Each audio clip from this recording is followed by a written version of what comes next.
20대 대선이 두 달여 앞으로 다가오면서 여야 후보들은 표심 다지기에 주력하고 있습니다.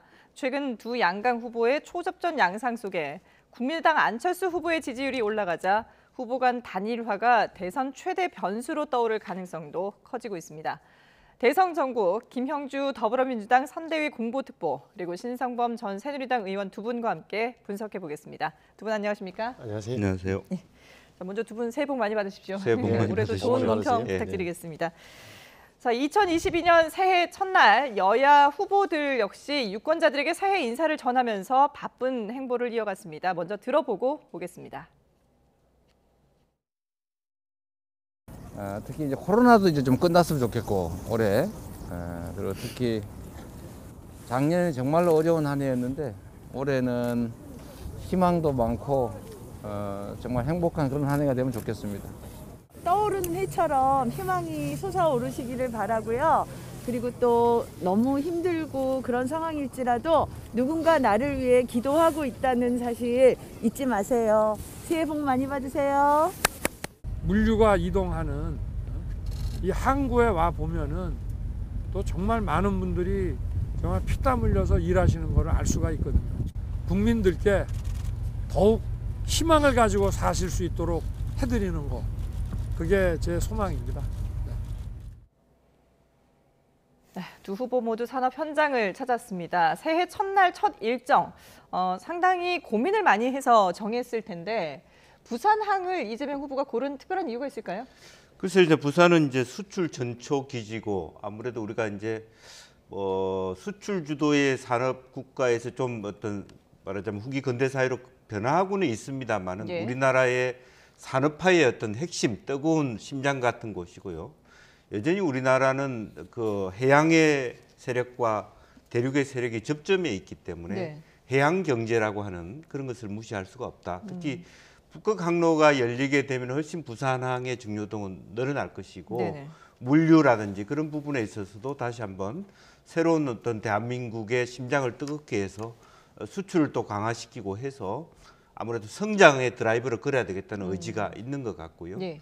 또 한편으로는 이제 내부 정치적으로 보면 여전히 국민의힘 내부에서 여전히 부분적으로 후보 교체론도 있는 상태에서 대구 경북은 굉장히 어쨌든 본거지이니까 어렵습니다만은 부울경이 최초의 메타버스를 타고 내려갔던 곳이기도 하고 네. 해서 다시 한번 어떤 PK 민심을 다듬는 것이 현재 어쨌든 대통령 지지율도 40% 가까이 가고 있기 때문에 상당히 중요한, 우리로서는 호남과 PK를 잡는다는 것이 굉장히 기본적이고 중요한 전략적인 의미를 가지기 때문에 네. 그러한 행보를 한 것 같습니다. 그렇군요.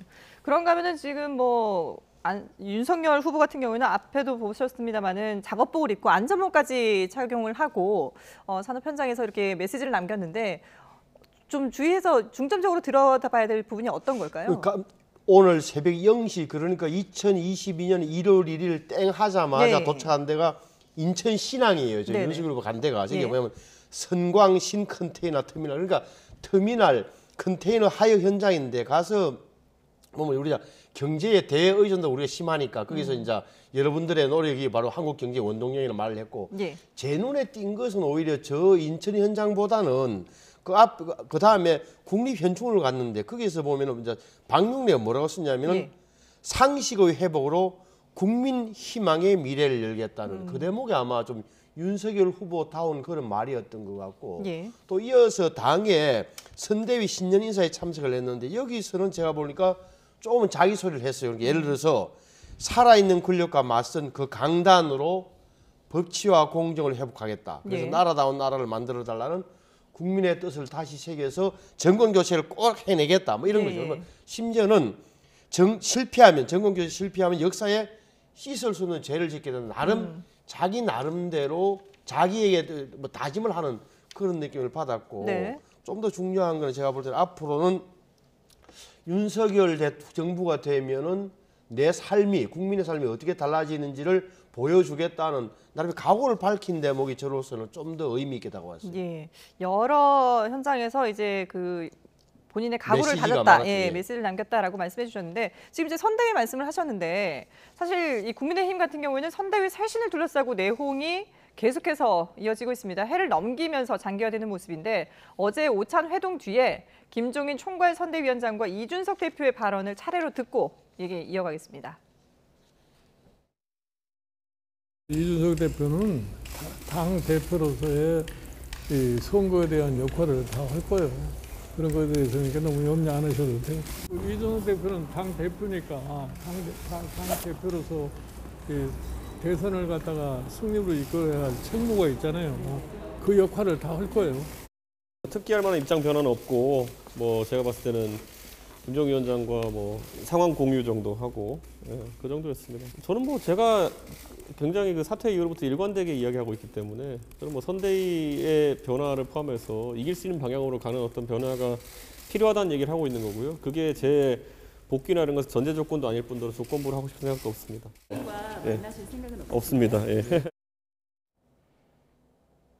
네, 이날 만남으로 이준석 대표가 선대위로 복귀하느냐 상당히 관심이 쏠렸었는데 결국은 그러지 못했습니다. 그런데 이준석 대표는 계속해서 얘기하는 게 선대위 구성 자체가 지금 너무 방대하고 메머드급이다. 이런 선대위로는 어렵다라고 지적을 하고 있는데요. 신대위께서는 어떻게 평가를 하세요? 그러니까 어제 회동에서 김종인 위원장은 제가 볼 때는 좀 선대위로 돌아와라고 아마 이야기를 했겠죠. 그랬겠죠. 했는데 이준석 대표는 위원장님 아시지 않습니까? 제가 들어갈 형편이 안 됩니다. 네. 제가 말했던 게 하나도 안 고치지는 상황에서 들어가봐야 도움이 안 됩니다. 저는 대표로서 제가 할 수 있는 걸로 선거에 도움을 주고자 합니다라고 정리를 한 것 같아요. 다시 말하면 그러니까 선거 과정에서 대표로서는 역할을 하는 것으로 선거는 운동은 도와준다. 네. 내 역할은 여기까지다. 다만 선대위는 안 들어간다는 뭐 들어가지 않겠다 이런 건데 결국은 지금 모습과는 좀 다른 방향으로 선거 운동을 해야 이길 수 있다고 판단하는 게 이준석 대표의 이제 생각이겠죠. 네. 그렇다 하면 뭐냐면은 지금의 전략 방향도 잘못된 게 이준석 대표가 좀 이야기했던 게 세대 연합 내지 이게 2030에 새로 들어온 그 지지자층들을 묶고 60대 이상하고 연합하여 민주당 주요 지지자인 4050을 견제한다. 네. 근데 포이론, 세대 연합론과 세대 포이론을 이야기했고 그 중심에 2030의 남성들이 있었는데 네. 지금 인재 영입이다 뭐다 해서 하는 거 보니까 완전히 다 엉클어졌다. 그게 나타난 게 지금 여론조사 결과 아니겠냐는 게 이준석 대표의 생각일 거예요. 예. 그래서 자기는 지금 가면 지금 선대위 상황이나 그 윤석열 후보의 태도로 볼 때 자기의 역할이나 없을 것 같다고 보는 거죠. 주어지지 않을 것 같다. 그러니까 자기는 안 되겠다고 그러는데 좀 안타까운 일이 어찌됐건 이게 후보와 당대표가 저런 식으로 떨어져 있다는 것, 선대위 안 들어온 것 자체는 비정상적이다. 저는 그래서 이준석 대표도 한 발 물러서고 이게 뭐 좀 양비론입니다만 예. 윤석열 후보도 주변의 이야기를 예를 들어서 이준석 후보 없이도 가능합니다라는 말보다는 그래도 이준석 대표와 함께 간다. 예. 원칙을 정하고 좀 둘이 만나서 어디에서 뭐가 어긋났는지 울산 이후에 한번 다시 한번 이거 뭐랄까 리뷰를 해봐서 네. 맞춰야 돼요. 안 그러면은 위험한 상황에 처할 수 있다고 저는 봐요. 시간이 갈수록. 예. 윤석열 후보가 오늘 선대위 전체 회의에서 새해에는 자신부터 바뀌고 선대위를 좀 바꿔야겠다라고 얘기했는데 이게 혹시 이준석 대표와의 어떤 뭐 화해 시그널이나 이런 건 아닐까요? 물론 예. 지금 성적표가 유일하게 받을 수 있는 성적표라는 게 지금 나오는 언론에서 하는 여론조사잖아요. 네. 뒤에 이야기했습니다. 여론조사가 상당히 앞섰다가 지금 뭐 이재명 후보와는 어떤 거는 완전히 붙었다 내지는 네네. 뭐 역전된 경우도 역전된 있죠. 경우도 있다. 뭐 오차 범위 내 접전이다. 이러니까 이게 뭐가 잘못된지를 다시 한번 해봐야 돼요. 그리고 선대위의 방향에 대해서는 저는 계속 강조하지만 저도 선거운동 해봤습니다만 네. 가장 중요한 것은 후보예요. 후보가 방향을 잡아야 돼요. 한쪽 말만 듣지 말고 여러 경로를 통해서 여러 가지 이야기를 들어서 빨리 해야 된다. 왜 그러냐면 아시는 대로 2월 15일 되면 공식 선거운동 시작이고 적어도 네. 선거운동 시작 한 달 전 1월 중순쯤 이달 중순쯤에는 큰 방향에서 뭐랄까 전략에 이런 게 쫙 확정돼서 한 방향으로 쭉 끌고 나가는 그 힘이 바탕이 돼야 선거를 칠 수 있어요. 예. 앞서 저희가 화면에 지금 오늘 그 윤석열 후보와 이준석 대표가 국립현충원을 나란히 이제 방문한 그 장면을 보여드렸는데 사실 저 자리가 뭐 사담을 나눌 수 있는 그런 환경은 아닙니다만은 그래도 두 사람의 분위기가 냉랭했다는 것이 누가 봐도 지금 그 분위기를 파악을 하고 있는 거거든요. 아직까지는 두 사람의 기류가 좀 변화된 모습은 보이지 않고 있는 것 같아요. 그러니까 제가 거듭 이야기하는 게 예. 예를 들어서 자, 윤석열 후보 입장에서는 대표가 왜 나를 안 도와주고 저렇게 바깥으로 돌면서 평론가적 소리나 하고 이게 도움이 되는 소리야라고 예. 하고 주변의 이야기 들어보면 절대 대표가 뭐 도와줄 마음이 없는 것 같습니다. 자기 정치하려는 건 아닙니까라고 사이를 벌리는 소리를 하겠지만 네. 좀 더 돌이켜보면 선거는 할 수 없어요. 이기기 위해서는 그냥 좀 믿고 마음에 예. 안 들더라도 안고 가는 수밖에 없어요. 선거하다 보면 저런 경우 많아요. 그러면 네네. 이준석 대표가 다시 만나야 된다는 말씀 드리고 싶고 예. 이준석 대표도 아무리 옳은 이야기더라도 지금은 저렇게 밖에 나가서 다시 말하면 다른 소리는 안 하겠지만 대표로서의 역할보다는 좀 더 선대위 안에서 뭘 할 수 있는지를 또 자기가 어떻게 보면 그냥 방관자적 자세라기보다는 안에 들어와서 한 번 더 내부에서 투쟁을 하든 뭘 하든 선대위로서는 들어오는 게 마땅하다고 봐요. 예. 지금 대선이 2달 정도 딱 남은 2달이에요, 상황에서 네. 지금 후보도 윤석열 후보도 상당히 답답할 때고 이준석 대표도 어떤 생각을 가지고 있는지 좀 궁금해지는데 근데 지금 이런 상황에서 이준석 대표에 대한 성상납 의혹이 제기가 됐거든요. 근데 이 부분에 대해 민주당의 송영길 대표가 언급한 내용이 있더라고요. 이게 윤 후보 측에서 아마 내지른 것일 거다 이런 얘기를 했는데 어떤 뭐 근거가 있는 건가요? 사실은 뭐 특별한 근거라기보다도 예. 이 그 뭐랄까 진술이라든지 가로세 연구소의 뭐랄까 문건 자체의 출연 근거지가 대전지검이기 때문에 네네. 이제 대전지검이 그 전에 이제 윤석열 총장 시절에도 원전 수사 때도 대전지검이었고 또 전 이두봉 뭐 검사장 같은 경우도 뭐 소위 그 중앙지검장 할 때 1사 차장을 했고 예. 하는 그런 어떤 개인적 친분들이 있기 때문에 실제로 윤석열 후보 측근에서 대전지검에 있는 그런 문건을 갖고 와서 밖에 있는 어떤 가세연에 좀 이런 소스를 제공하지 않았겠느냐 네. 이런 어떤 그 합리적 의심을 할 수 있다 막 그런 정도인 것 같고요. 또 그런 부분을 저희 당이 이렇게 저렇게 할 수 있는 부분은 아닌 것 같고 네. 제가 뭐 우연히 이제 어제도 그 국민의힘 당사 지나갔더니 당원들이 아주 강하게 어떤 그 이준석 대표에 대해서 성탐남 문제를 아주 날카롭게 비판하는 부분, 이 사람이 이런 사람이 대표일 수 있느냐 하는 어떤 그런 밖에서의 어떤 방송을 하는 것을 봤거든요. 예. 어쨌든 방금 우리 뭐 말씀이 있었습니다만은 기본적으로 윤석열 후보의 리더십의 문제가 이제 여기서 뭐 나타나고 있다고 보여지는데 네. 뭐라자면 조수진 최고하고의 갈등을 민주주의다, 혹은 뭐 그럴 수 있다, 뭐 혹은 윤핵관은 없다 이렇게 네. 얘기하는 것 자체가 실제로 자기가 확실하게 빨리 불을 꺼야 되는 것을 사실은 김종인 위원장한테 맡겨놓았다가 결과적으로 해 저물기 전에 봉합될 것으로 했는데 해 저물조차도 봉합되지 못하고 새해를 맞이하는 안타까움이 들었거든요. 예. 지금이라도 윤핵관이 나는 없다고 생각하지만 그래도 이준석 대표가 윤핵관이 있다 하니 내가 살펴보겠다. 그런 문제가 재발하지 않도록 하겠다. 네. 뭐 소위 장제원 의원이 뭐 지금 현재 캠프에 있지는 않더라도 뭐 그야말로 그런 문제에서 문제가 된다면 내가 다시 한번 만나보겠다든지 뭔가 이준석 대표가 명분을 가지고 다시 들어올 수 있는 룸을 윤석열 후보도 좀 만들어줄 필요가 있는데 네. 굉장히 팽팽한 냉기류를 보이고 있어서 말하자면 지지자들, 국민의힘 지지자들이나 국민들이 보기에는 아직도 한가해 보인다. 결과적으로 여론조사상으로 60대를 제외하고는 거의 밀리기 시작하는 이 형국에서조차도 네가 먼저 해라, 내가 네. 먼저 한다, 나는 안 들어간다 이렇게 얘기하는 것이 과연 지지자들이나 유권자에 대한 예의인가 네. 막 그런 생각을 하게 됩니다. 예. 참 이 국민의힘의 내홍이 과연 어떤 실마리로 풀릴 것인지 관심이 쏠리고 있는데, 근데 지금 보면 윤석열 후보 같은 경우에는 연일 이제 민주당을 향해서 특히 이재명 후보를 향해서는 날선 발언들을 이어가고 있습니다. 이 발언을 둘러싼 이재명 대표와 윤석열 후보의 공방 직접 들어보고 오겠습니다. 나라 상황도 매우 어렵고 또 국민들이 정말 고통스러워하는 시기이기 때문에 가능하면 분노의 언어보다는 좀 희망의 언어를 좀 써주시면 좋겠다는 생각이 듭니다. 기왕이면 똑같은 뜻 말도 좀 더 편하게 할 수 있을 텐데 왜 저러실까 그런 생각이 좀 들긴 합니다.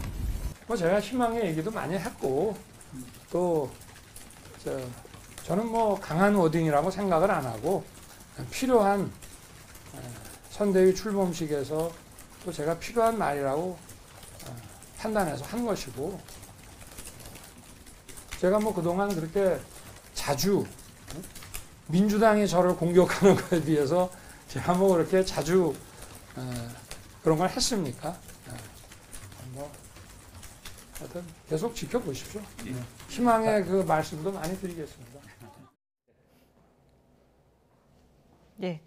대구 경북 지역을 방문하는 내내 윤석열 후보가 거친 표현으로 현 정부 그리고 이재명 후보를 비판했는데, 사실 이런 그 강한 표현이나 사이다 발언 이런 거는 이재명 후보의 어떻게 보면 대표적인 그런 느낌이었는데, 그렇죠. 지금 뭐. 윤석열 후보가 오히려 더 거친 표현들을 쓰고 있어요. 글쎄 우리가 거친 표현을 안 했다고 말하기는 어렵습니다. 예. 그러나 우리 표현 중에서 말하자면 뭐 미친 사람들 혹은 뭐 무식한 삼류, 네. 가짜다 이런 얘기를 한 적이 예. 없고, 또 국민들의 뭐 어떤 절반 정도, 또 우리 당원들이 뽑은 후보에 대해서 확정적 중범죄자, 말할 가치가 네. 없는 사람 이렇게 얘기하는 것은 아니죠. 그러니까 우리가 강하게 몰아붙이고 비판을 하게 합니다만은 네. 써야 될 단어가 있고 안 써야 될 단어가 있는데, 그거는 좀 검도가 지나친 거 아닌가. 저는 개인적으로 보면 자기 지지자들과 당원들 마음 속에서 자기의 뭐 안타깝고 초조한 마음이 이렇게 돌출되고 있다. 저는 네. 그렇게 봅니다. 예. 그래서 실제로 더 강한 비판, 더 핵심적인 말하자면 날카로운 비판은 환영하지만 표현 자체만은 자기 지지자들이나 국민들이 보기에도 뭐 대선 후보가 저런 워딩을 하나 하는 정도의 말은 좀 삼가했으면 좋겠다는 예. 생각을 가집니다. 이런 표현에 대해서 국민의힘에서 어떻게 보세요? 아니 저는 이재명 후보의 저 대응과 표정이 재미있어요. 그러니까 윤석열 후보 약 올리니까 바로 나오네라는 느낌이 들잖아요, 사실. 근데 저는 저게 왜 그러냐면 선대위에 선거대책위원회 발대시에 가서 하는 얘기예요. 그러니까 네. 다시 말하면 당원 집회에서 하는 이야기예요. 당원 집회를 하면 당원들에게 자 앞으로 나갑시다. 저를 중심으로 뭉쳐서 저 상대방에 이깁시다라는 이야기를 할 수밖에 없는 거고. 네. 그럼 좀 더 결연하고 명확한 태도로 설명해야 되는 자리다. 우리 흔히 하는 말로 어떤 소리든 다들 때와 장소가 다르잖아요. 그러니까 네. 저 부분이 이제 언론이 있다 보니까 언론에 이제 보도가 되니까 저러는 건데 네. 윤석열 후보 이야기했지만 윤석열 후보 오히려 저는 느낌상으로 보면 지금까지 문재인 대통령 이야기를 거의 한 적이 없어요. 민주당 정부라는 표현을 썼지만 문재인 대통령을 언급한 적이 없는데 최근 들어서 문재인 대통령을 공격하기 시작하더라고요. 예. 저는 그것은 야당 후보로서는 뭐 할 수 없는 거다. 불가피하게 꼭 해야 되는 겪을 수밖에 없는 산이기 때문에 저는 공격할 거라고 보고 네. 뭐 본인이 이야기를 하니까 제가 볼 때는 아마 다른 집회에서는 그런 이야기를 좀 더 낮추지 않을까. 다만 야당 후보로서는 본인이 갖고 있는 소신과 뚝심 외에도 결연함이라는 게 필요한 거예요. 네. 저는 뭐 발언의 수위는 낮출지언정 내용은 좀 더 공격적으로 가도 좋다고 봐요. 예. 근데 저런 그 어떤 투사 이미지를 보여줌으로써 뭔가 좀 더 강력한 그런 이미지를 보여주고 싶은 마음은 알겠지만, 저런 것들이 중도층이, 물론 이게 이제 당내 지지자들을 위한 표현이라고는 하지만 일반 국민들도 같이 이 내용을 들을 수 있는 거잖아요. 요즘 워낙에 이제 공개가 많이 되기 때문에. 그러니까 제가 볼 때 아마 예. 1월 이달 하면 초 정도까지 전부 다 여야 막론하고 이재명 후보나 윤석열 후보도 지금은 집토끼 잡기예요. 내부 단속. 예. 내부를 강화한 다음에는 좀 중도로 나아가는 그런 전략을 공통적이니까 네. 1월 중순 이후에는 좀 서로가 좀 조심하면서 순화된 메시지가 나올 거라고 저는 믿어요. 예. 자, 그런가 하면 지금 이재명 후보 같은 경우에는 국민의힘이 내용을 겪으면서 지금 윤석열 후보도 여러 가지로 어려움을 겪고 있는 상황에서 이재명 후보는 페이스북에 자신의 그 주름진 손 사진을 올리면서 오직 민생, 자신이 정치를 하는 이유는 오직 민생이다라고 얘기를 했습니다. 어떻게 보면 좀 지금 자신의 메시지를 확실하게 전하면서 국민의힘이 지금 우왕좌왕하고 있는 그 틈을 좀 노리는 게 아닌가 싶기도 한데요. 네, 두 가지입니다. 이제 예. 국민의힘에서는 자주 변한다라고 비판하지만 예. 상당히 현 정부에서 누가 보더라도 좀 국민이 불만스럽게 생각했거나 좀 실패를 인정할 수밖에 없는 정책을 빨리 말하자면 재고하거나 바꾸거나 하는 작업들을 하고 있고요. 네. 또 하나는 어쨌든 너무 기본소득으로 마치 분배에만 집중돼 있는 것처럼 보여지는 이미지를 빠져나와야 되기 때문에 네. 특히나 코로나 이후 시대를 책임져야 될 대통령으로서 성장 동력에 대한 그리고 민생에 대한 또 실제로 민주당이 갖고 있는 본연적 어떤 정체성 자체가 말하자면 민생 또 민중 이런 부분들이 있지 않습니까? 예. 이제 그런 것들을 다 잡아서 그게 적합한 어떤 그 정책 또 법안들을 뭐 당에도 주문하고 그런 주도권을 잡기 위한 것이고 또 역으로 보면 그것이 그동안에 윤석열 캠프가 anybody but anti 이재명만 아니면 무조건 된다 반이 과거에 보면은 이명박 대통령과 정동영 후보의 선거전에서 우리가 패했을 때 모습 예. BBK는 누구 겁니까? 그 얘기하다가 대장동은 누가 책임이 있습니까? 그 얘기하다가 선거 끝났는데 네. 아무런 정책적 대안들을 만들어 놓지 못하고 있는 야당이 그러니까 실제로 정권 교체 비율이 줄어드는 현상도 저 정부 새로운 정부의 그 대안 세력으로서 아직 준비가 덜 됐네. 네. 연일 윤 후보도 실수하고 있고 그런 부분들에 대해서 오히려 더 속도를 내는 그런 형국이다 그렇게 봐야 될 것 같습니다. 예. 자, 이렇게 지금 이제 두 후보가 대선을 향해서 뛰어가고 있는데 최근에 여론조사를 좀 살펴보겠습니다. 윤석열 후보의 지지율은 분명한 하락세를 보이고 있고요. 특히 한 여론조사에서는 처음으로 정권 교체보다 국정 안정론이 우위로 나오기도 했습니다. 지금 그래픽으로 저희가 준비를 했는데요. 지금 보면은 이재명 후보는 39%까지 올랐고요. 반대로 윤석열 후보는 36%까지 올랐던 지지율이 28%까지 떨어졌습니다. 자, 이런 상황. 글쎄요, 지금 윤석열 후보가 못해서 이 역전이 된 거라고 보십니까? 아니면 이재명 후보가 잘해서 된 거라고 보십니까? 글쎄요, 뭐 이재명 후보가 잘해서 그렇게 됐다기보다는 윤석열 후보의 패착, 예. 또 국민의힘 선대위의 분열 이런 부분들 그리고 이제 아까 말씀 있었습니다만은 국민의힘에서는 뭐 우리 정책을 뺏긴다고는 하지만 실제적으로 정부가 새롭게 바뀌더라도 예. 180석까지는 여당과의 관계 개선 없이는 한 발도 앞서 나갈 수 없는 그렇죠. 현실 속에서 예.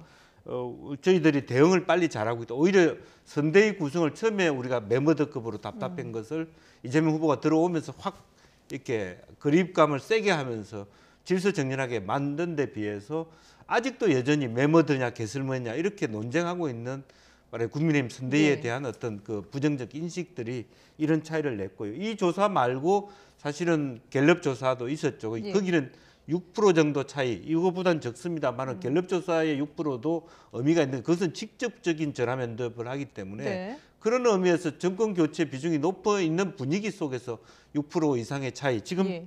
뭐 이 조사에도 10% 이상의 차이가 난다는 것은 확실하게 국민의 말하자면 눈에 있어서 네네. 국민의힘이라고 하는 정당이 갖고 있는 모습이 굉장히 어떤 수권 정당화 되기에는 아직까지 덜 익었다. 예. 이런 인식을 갖게 한다는 것이죠. 예. 사실 두 후보를 둘러싼 의혹들, 특히 뭐 가족 의혹들도 그렇고 논란들이 워낙에 많았기 때문에 국민들이 정말 뽑을 사람이 없다라는 그런 푸념 섞인 한탄을 많이 하고 있거든요. 그런 와중에 지금 이제 역전이 된 상황인데 지지율이 역전이 된 상황인데 글쎄요, 윤석열 후보로서는 참 이 상황을 어떻게 헤쳐나가야 될지 고민이 많을 것 같습니다. 어떻게 해야 될까요? 윤석열 후보나 국민의힘은 이 경고등 사인을 잘 봐야 돼요. 예. 제가 보니까 저도 이 정도 떨어질 줄 몰랐는데 많이 떨어진 건 사실이잖아요. 그리고 예. 그도 말씀드리지만 어떤 데는 오차 범인의 접전이라 하기도 하고 어떤 데는 지는 것도 나타났으니까 네. 야당 후보 입장과 야당에서는 굉장히 지금 심각해져야 된다라고 생각해요. 그러니까 가장 중요한 지표가 두 개예요. 첫째는 정권 교체냐, 정권 유지냐, 정권 예, 재창출이냐, 그렇죠. 예. 정권 심판이냐, 정권 안정이냐. 예. 이게 사실은 어떻게 보면 선거판의 가장 큰 요소고 두 번째는 정당 지지도. 이 두 틀 속에서 후보의 개인기나 정책이 반영되는 요 구조가 선거의 구조로 한다면 네. 지금 위험 신호가 왔다. 특히나 정권 심판과 정권 재창출이 어느 여론조사에 보면 비슷해지고 물론 다른 요소에 보면 적어도 10%는 아직은 여유가 있는 편이에요. 하지만 그것도 지난번에 25% 차이가를 느슨하게 유지했던 것에 비하면 좁혀졌단 말이에요. 이러면 불안하다. 정당 지지율도 마찬가지다. 그래서 전반적으로 빨간불이 켜졌다는 걸 유심히 봐야 되고 또 예. 하나는 지역적으로 보면 서울이 중요해요. 서울. 서울이 가장 많기도 하지만 어차피 서울의 여론이 지역으로 내려가기 때문에 또 네. 하나는 뭐 사실은 TK나 호남은 제쳐놓고 어차피 예. 상쇄한다 치고 부울경이 중요해요. 부울경에서는 어느 정도 지금 따라잡혔다는 이야기가 나올 정도면 안 좋은 거다. 그리고 또 연대적으로 보면 결국 2030이에요. 왜? 네. 스윙 보터들이기 때문에. 거기서 보니까 상당히 많이 빠졌다. 네. 윤석열 후보의 지지율이 특히나 20대에서. 그렇다면 앞에 이야기했던 이준석 대표의 관계에 있어서도 이 부분을 심각하게 고려해야 되는 거예요. 그러니까 다시 말해 신지혜 씨나 이수정 교수를 영입해가지고 2030 여성들이 오는 대신에 2030 남자들이 아니다 싶어가지고 다시 안철수 후보나 이쪽으로 넘어간다면 네. 이 실질적인 선거 전략의 변화가 있어야 되는 지점이다라고 말씀드립니다. 예, 선거 전략의 변화가 있어야 된다라고 하셨는데 과연 윤석열 후보는 어떤 결단을 내릴지 좀 지켜보겠습니다. 지금 윤석열 후보에게서 빠진 지지율이 안철수 후보로 간다면라고 말씀하셨는데 실제로 지금 안철수 후보의 지지율이 상당히 반등하고 있거든요. 네. 이 부분을 지금 여야 모두 이제 관심 있게 지켜보고 있는 상황인데 민주당에서는 어떤 전략으로 지금 대처를 하시고 있나요? 글쎄요, 이제 뭐 송영길 그 대표가 연일 안철수 후보하고의 연대 가능성에 예. 대해서 열어놓고 실제로 보면 지형적으로 보면 안철수 후보가 그 동안에 지난 그 서울시장 선거 때도 그렇고 국민의힘하고 가깝다고 느껴졌지만 네. 정책적 연대 가능성들은 뭐 큰 차이 없다. 특히 이제 안철수 후보가 의학 과학 분야의 전문가이기도 하고 네네. 그쪽 공약들은 통째로 우리가 쓸 수 있다. 이제 그런 뭐 얘기를 하고 있는데요. 결과적으로 전략적으로 본다라면 안철수 후보의 표가 주로 보수표가 많고 또 혹은 두 가지 측면이 있는 것 같습니다. 예. 여야 모두가 비호감적인 후보들이다 보니까 대안을 찾고자 하는 부분이 하나 있는 것이고 네. 또 보수 쪽에서 이미 뭐 조은진 우리 공화당 대표는 뭐 홍준표 네. 의원을 갖다가 세워야 된다 할 정도의 후보 교체론 분위기가 많지는 않겠습니다만은 또 가능하지도 그렇죠. 않겠습니다만 현실적으로 어렵다고 있는 하죠. 예. 상황 속에서 젊은 사람들은 쉽게 스윙보트층이다 보니까 윤석열 후보에 대한 이준석 그 대표의 갈등 자체를 다른 후보로 옮겨갈 수 있게 예. 이제 그렇다 보니까 실제로 양당에서 끌어다니는 힘 플러스 젊은이들의 표심의 어떤 변동이 10% 이상의 그 지지율까지 올릴 수 있을 때 결과적으로 10% 이상이 된다면 선거 비용의 절반을 받을 수 있는 구조가 되기 때문에 네. 안철수 후보가 끝까지 갈 수 있는 가능성을 열어두면 그렇게 됐을 때 3자 대결을 할 수 있다면 물론 심상정 후보하고 4자 대결을 할 수 있다면 그런 부분에서 보수층 표를 안철수 후보가 가져가는 것이 상대적으로 심상정 후보가 갖고 있는 표의 내구성보다는 훨씬 우리 쪽이 이롭다. 네. 이런 계산도 할 수 있지 않겠느냐. 아직은 뭐 초반이기 예. 때문에 그런 결과를 예단하기는 어렵습니다만은 예. 결코 손해보는 장사는 아니다. 그렇게 볼 수 있겠습니다. 안철수 후보는 어쨌든 단일화는 생각하고 있지 않다라고 분명하게 선을 그었습니다만은 그리고 또 이제 이게 가정이고 어디까지나 어떻게 보면 개인 생각일 수도 있겠지만 이준석 대표가 만약에 윤석열 후보와 안철수 후보가 단일화를 한다면 윤석열 후보에게 그렇게 녹록치 않은 상황이다라고까지 얘기를 했거든요. 어떻게 봐야 될까요? 그 말은 무슨 뜻이냐? 예. 타이밍이 문제인데 지금 국면을 돌파하기 위해서 야권 연대, 야권 단일 후보 단일화, 다시 말하면 윤석열, 안철수 후보 간의 단일화 이야기를 하는 것은 바보짓이라는 거예요. 왜 그러냐면 저렇게 되면 완전히 언론의 초점도 안철수 대표로 맞춰질 수밖에 없는 거예요. 네. 지금은 아니라는 그 이야기를 하고 싶은 거고 지금은 안철수 후보는 헛된 꿈 꾸지 말라는 이야기를 할 수밖에 없는 게 예. 지금은 최대한 언제까지 적어도 2월 초까지는 지지율을 끌어올린 다음에 두 자릿수가 됐든 어찌됐든 끌어올려야 여야를 막론하고 뭔가 말할 수 있는 가능성이 있다고 보는 건데 예. 제가 유심히 보는데 민주당에 굉장히 적극적이다. 정책 연대를 통한 연합정부 이야기를 하자는 예. 거 아닙니까? 그 선거 중 연합할 수 있기 기대하다. 따라서 지금 국민의힘에서는 이미 안철수 후보가 지난번 서울시장 선거를 통해서 보수 진영으로 완전 넘어왔고 100% 정권 교체에 힘을 보탤 것이라는 그 대전제가 잘못하면 저는 흔들릴 수 있다고 봐요. 네. 왜냐하면은 이미 안철수 후보도 개인적으로는 그 전에 뭐 윤석열 후보도 알고 뭐 이렇게 막 가지고 호감을 가져왔겠지만 요즘 돌아가는 여론 흐름이나 이런 걸 본다면 그 전제가 흔들릴 수 있다. 다시 말하면은 그 공간이 열려버리면 지금 국민의힘 지도부가 생각하는 야권 후보 단일화가 잘 안 될 가능성이 있는 거 저는 갑자기 걱정이 되더라고요. 그런 느낌이 들어요 네. 지금. 그래서 100% 우리 편이다. 다시 말하면 야권 후보 단일화 쪽으로 올 거라는 대전제를 조금 버리고 전략을 좀 더 세밀하게 고민해야 될 지점이 생긴 것 아니냐. 저는 그래 봐요.